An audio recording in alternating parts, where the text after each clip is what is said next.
Hello, everyone, and welcome to BFW 2401, week 5, part 3. Now, this is a continuation of the story which we just mentioned in part 2. Part 2, we decided on the target capital.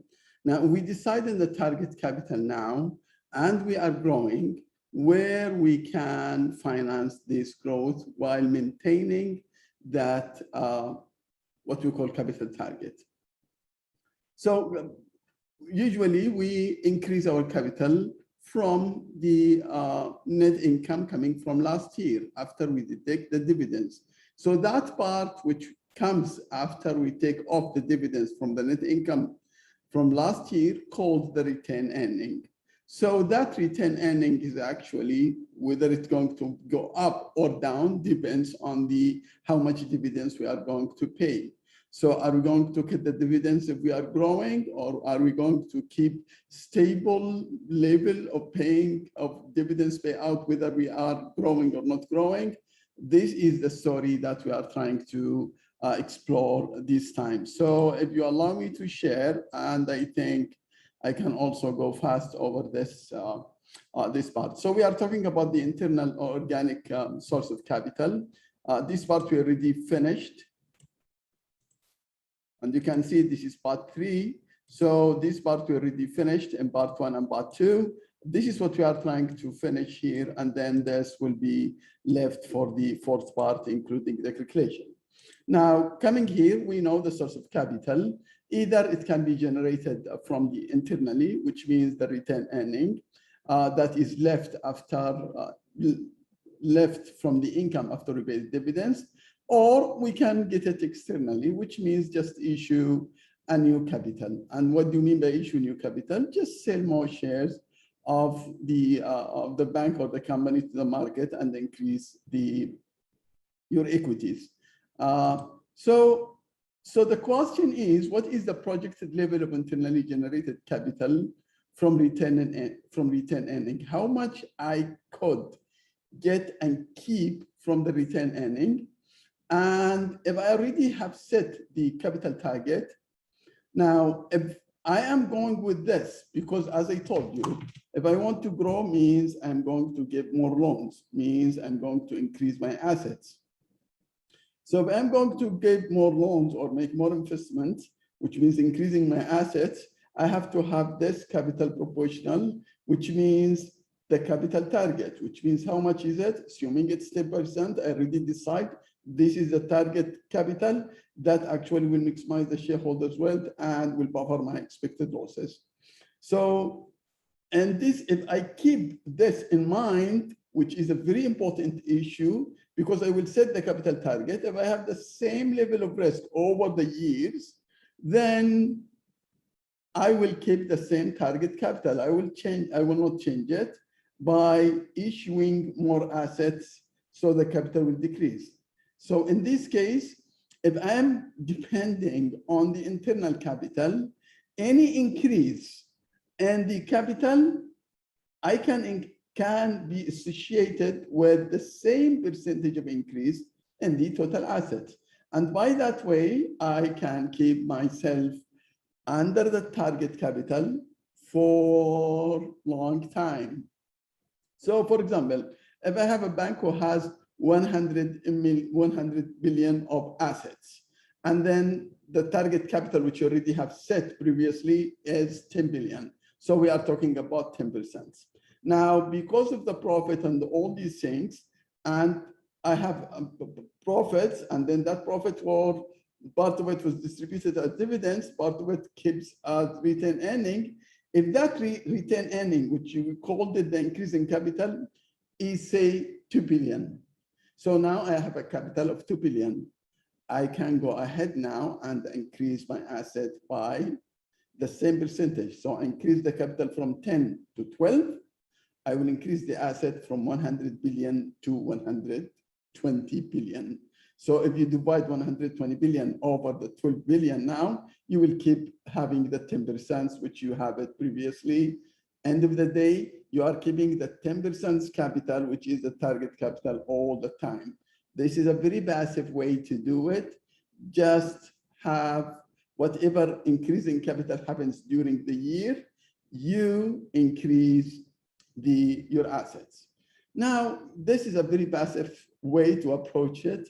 But if I don't want only the 10% increase in the assets in this example, say maybe I want to explore new market and I want to go to 20%, what I should do? Now, this question, to answer it, is to go for external capital, which means make new issues. Or somebody would say, you know what?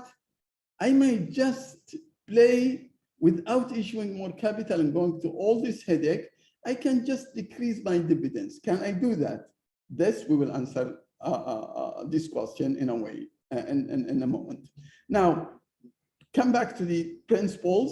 So the internally generated capital will depend on the profitability, which is actually out of our control completely. And also the dividends policy. So how much income we have through the competition, our profit can be impacted by the competition, by our market share, by all these things, we will get more profit. But then out of that profit, we can start saying, okay, we are not paying 10% or we are not paying at all because we want to increase our capital in a way that allows us to increase our assets. Can we do that? Can we play with the dividends component? I can't play. I don't know that I can control. I don't know that I can control the profitability because the profitability depends on the market, in my share in the market, and the competition, and so many factors are playing on my profitability. But dividends policy is a board decision. So we come now to the importance of dividends policy because it's a very sensitive issue for us as a bank or as a company. So retained earnings are the main internal source of capital. We understand this. Dividends affects the availability of internal capital, which means more dividends basically means less retained earnings. So dividends also affect the cost of external capital. What does it mean? If I'm not going to pay dividends and actually my shareholders are not happy with that, they will actually ask maybe for more return, or we bring some people who are willing to wait only for a long time to receive dividends, or maybe depends on the capital gain, and that will increase and may ask for more return. So there is a relationship between not paying dividends and my cost of capital. So the key question is, if we know that dividends is actually affecting the cost of capital and also affecting the internal capital, as we can see now, so what determines actually how much bank pays? Should I go for 10%, 20%, 5%? What is the percentage that actually is the best? So to reach to that decision, we have 4 theories, and I want you to be aware of those 4 theories. It's very important. One of them is saying shareholder preferences. Now, this theory came early in the 60s, and it's followed by Modigliani and Miller. You can call it MM, we call it MMM finance. These people say, whether you pay dividends or you don't pay dividends, it's the same from the perspective of the shareholders or the market. And their argument is based on no transaction cost, which means if you are going to pay dividends, the shareholders will receive these dividends and they will be happy about it. If you don't give them the dividends, you will take the dividends and become retained earning and increase the capital. You will increase your assets, you will get more profit, the share price will increase because your bottom line will increase. So in this case, that part of the dividends can be reflected actually in the share price. So for people who are willing to receive dividends and they are not happy with the increase of the capital gain, they can sell their shares. People who actually prefer capital gain and not preferring dividends, they can buy more shares. So this is the argument, which is it depends on the form where how you want your return and the preferences of your shareholders' preferences of the form of the return they wish to have. But this theory assumes no transaction cost. What do you mean by transaction cost? First, no taxes. And let me tell you something about the taxes. In this country, for example, in Malaysia, and I know in so many other countries, they don't charge you, they don't tax you for, you don't report any tax returns when there is a capital gain. Only when you receive dividends, they will tax you. In the United States and some other countries, they will tax you for both, for the capital gain and the dividends if you receive. And therefore, you can see there is a chart for all these dividends who paid. The highest dividends is paid in the US, the smallest, I think, in Japan. And if you look at Malaysia, 32%. So there is so many countries, you know, some people come to 70% and then go to almost 5%. So actually, it depends. In this country, for example, in Malaysia, just an example, and international students, they can also see it in their countries.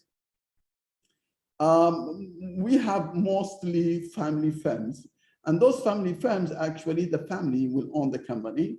And they don't, actually, they are the owners. They don't pay themselves dividends. This is one thing. And if they are going to receive dividends, they will report it as tax.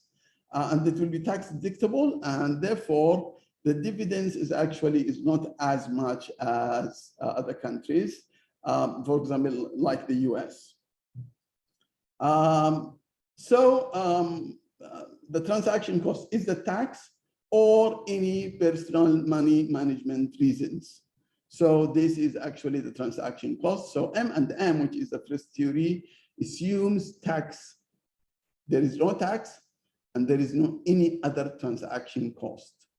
So actually the investors are indifferent between you give them capital gain or you give them dividends, no matter, because they can change, depends, as I told you, it depends on their preferences. In which form they want it, they can. The person who wants dividends, they can sell their shares. They want dividends, you don't give them dividends, they can sell their shares. Somebody wants capital gain and you give them dividends, they can buy more shares. Now let's come to the next theory, which is what we call the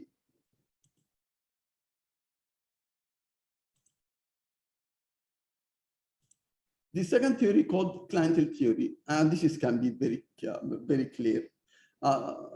Those people are asking for more dividends, just like that.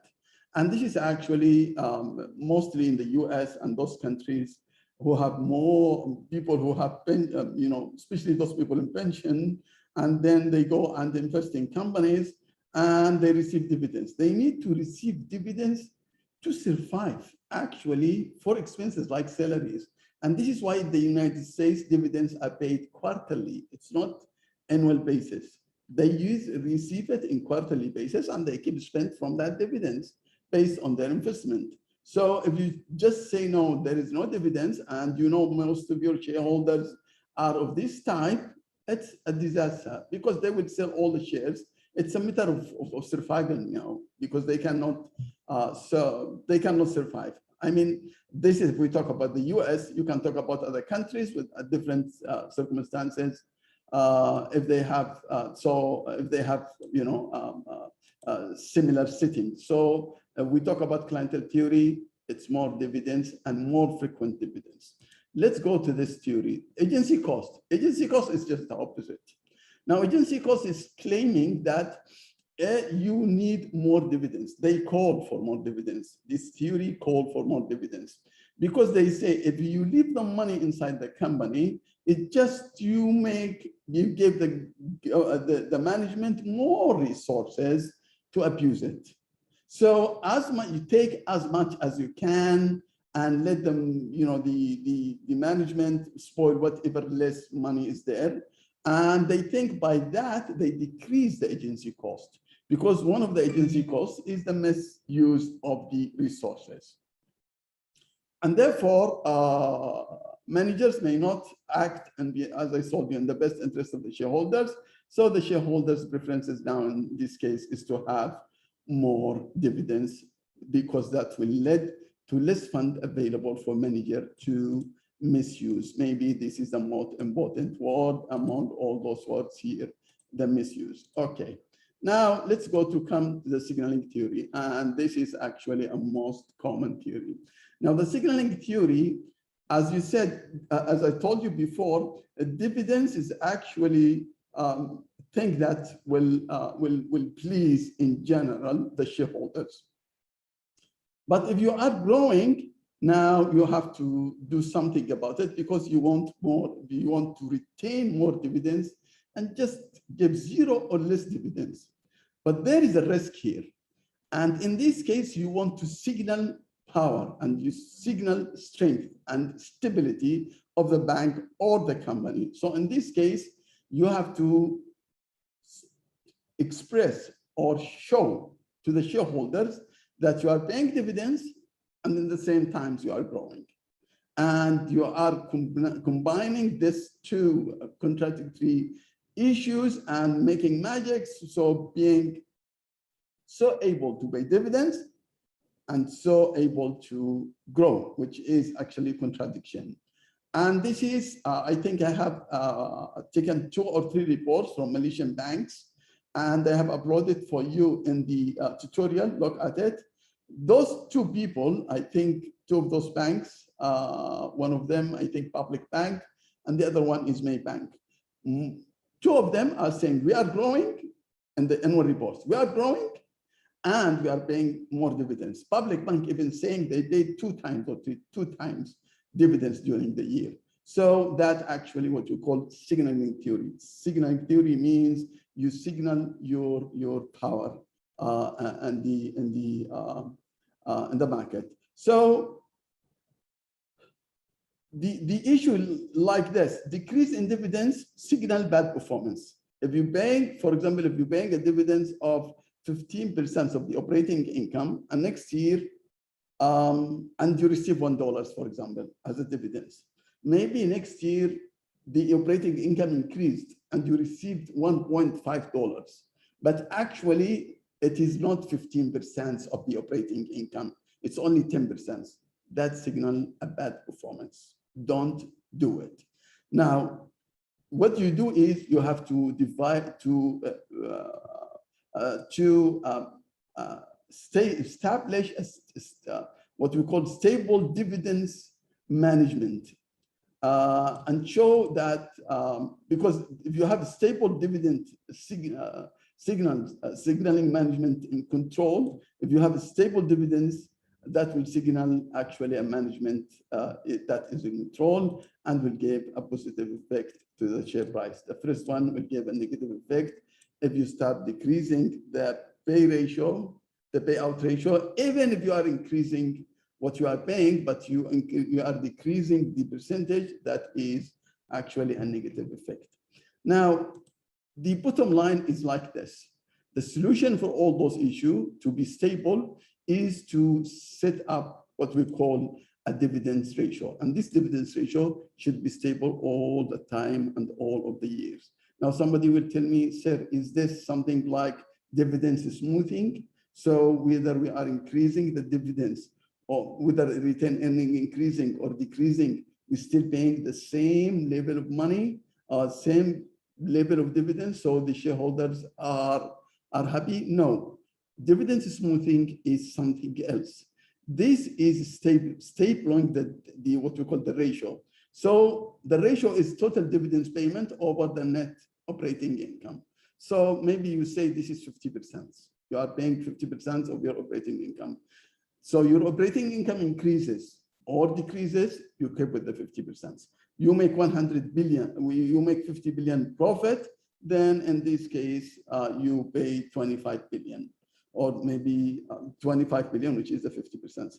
Next year, maybe there is losses, whatever, you go to, you're still making profit, but maybe the profit dropped to 30, you still pay 50%, but now it will become 15 billion. So we are talking about a percentage. We are not talking about a dollar value.